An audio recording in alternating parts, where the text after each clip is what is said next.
अब जाहिर है कि इन बच्चों ने अपने दिल की बात कही, लेकिन मैनेजर की सोच क्या है, मैनेजर की फिक्र क्या है, और वो न सिर्फ इस इदारे के मैनेजर हैं बल्कि आपके हरदिल अजीज साबिक एमएलए के तौर पर, आपके हरदिल अजीज सियासी और समाजी कारकुन और रहनुमा के तौर पर जनाब अनवर महमूद साहब की अपनी खिदमात हैं, जिनका एतराफ अतुराला के लोग हमेशा करते रहे हैं। मैं चाहता हूं कि अनवर महमूद साहब से भी मैं गुजारिश करूं कि वो माइक पर थोड़ी देर के लिए तशरीफ लाएं, अपने दिल के जज्बात का इजहार करें और अपने दिल की बात कहते हुए आप सबका शुक्रिया भी अदा करें। इन बच्चों को मोहब्बत के साथ दुआओं से नवाजें और अपने दिल की बात कह के खुतबा इस्तकबालिया से नवाजें। इन बच्चों के लिए मेरी एक दुआ है कि तुम शौक से कॉलेज में पढ़ो, पार्क में फूलो, जायज़ है गुब्बारों पे चढ़ो, चरख पे झूलो, पर एक सकुन बंदे आजिज को रहे याद, अल्लाह को और अपनी हकीकत को न भूलो।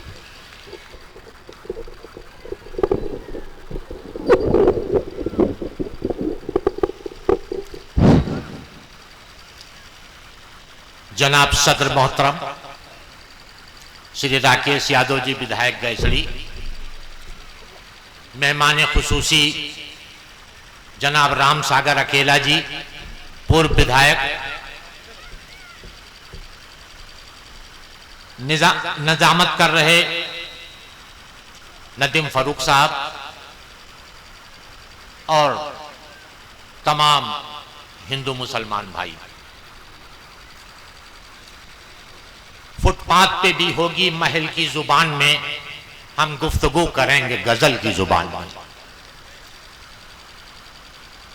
आज उर्दू अदब की एक शाम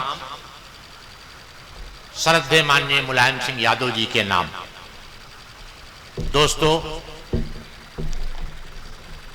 जब भी बात उर्दू अदब की आएगी, जब भी बात उर्दू अदब की आएगी तो मुलायम सिंह यादव का योगदान भुलाया नहीं जा सकता। चाहे उर्दू मदरसों को एडिट करने का मामला रहा हो, उर्दू टीचरों की भर्ती करने का मामला रहा हो, उर्दू अनुवादकों की नियुक्ति करने का मामला रहा हो, उर्दू फारसी बोर्ड का गठन करने का मामला रहा हो, हर चीज में मुलायम सिंह यादव, स्वर्गीय मुलायम सिंह यादव जी ने कदम आगे बढ़ाया उर्दू की खिदमत के लिए। इसलिए उनको उर्दू की खिदमत के लिए जब भी उर्दू का नाम आएगा तो माननीय मुलायम सिंह यादव को याद किया जाए। दोस्तों, उर्दू हिंदुस्तान की जुबान है, उर्दू यहीं पैदा हुई, यहीं बड़ी हुई, यहीं पली, लेकिन आज हमारे बहुत बड़े नेता ने उत्तर प्रदेश की विधानसभा में यह कहा कि उर्दू कठमुल्लों की जबान है।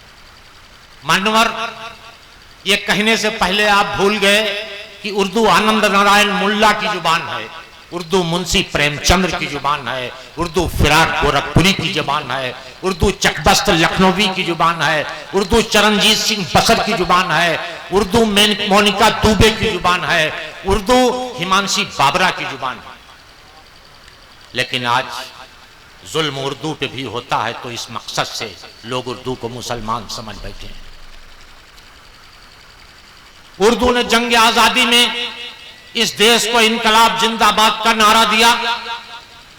ना जाने कितने उर्दू जानने वाले उलमाओं को अंग्रेजों ने फांसी पे चढ़ा दिया। हम भी तामीर वतन में हैं बराबर के शरीक, दरो दीवार अगर तुम हो तो आंगन हम हैं। दोस्तों, आज ये गजल की रात है और गजल की एक खूबी है कि गजल हमको बेखबरी से बाखबरी की तरफ ले जाती है। उर्दू गजल के माने हैं अपने महबूब से गुफ्तगू करना, मगर गजल ने मुख्तलिफ अंदाज में मुख्तलिफ मुकामात पे मुख्तलिफ अंदाज में गुफ्तगू किया है। कभी गजल यूं बोली है कि जाते हैं दुनिया पड़ी है, बैठ जाएंगे कहीं, क्या जहां में आप ही का साए दीवार है।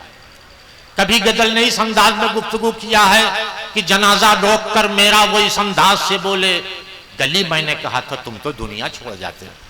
और कभी गजल ने इस अंदाज में भी गुफ्तगू किया है कि सिरहाने मीर के आहिस्ता बोलो, अभी टुक रोते रोते सो गया।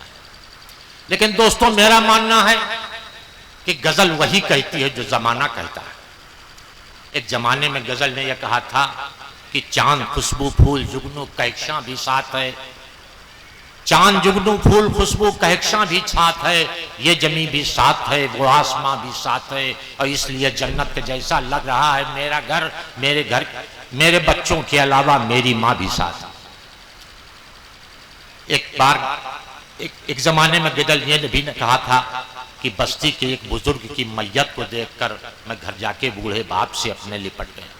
लेकिन आज के जमाने में गजल ये कहती है कि पोते ने दादा की फोटो ये कहकर बाहर रख दी, मेरा एल्बम नया नया है, ये तस्वीर पुरानी। आज के जमाने में गजल ये कहती है कि लहू के रंग को मेहंदी के बू ने छीन लिया, और बेटा जवान हुआ तो बहू ने छीन लिया। अब आज हम ये देखते हैं कि 2025 26 अप्रैल 2025 के इस मुशायरे में हमारे स्टेज पे बैठे हुए कवि शायर शायरात हम इस देश के लोगों को क्या पैगाम देते हैं, इसी के साथ मैं इजाजत चाहूंगा और नदीम फारूक साहब को आवाज दूंगा कि वो माइक पर तशरीफ लावें।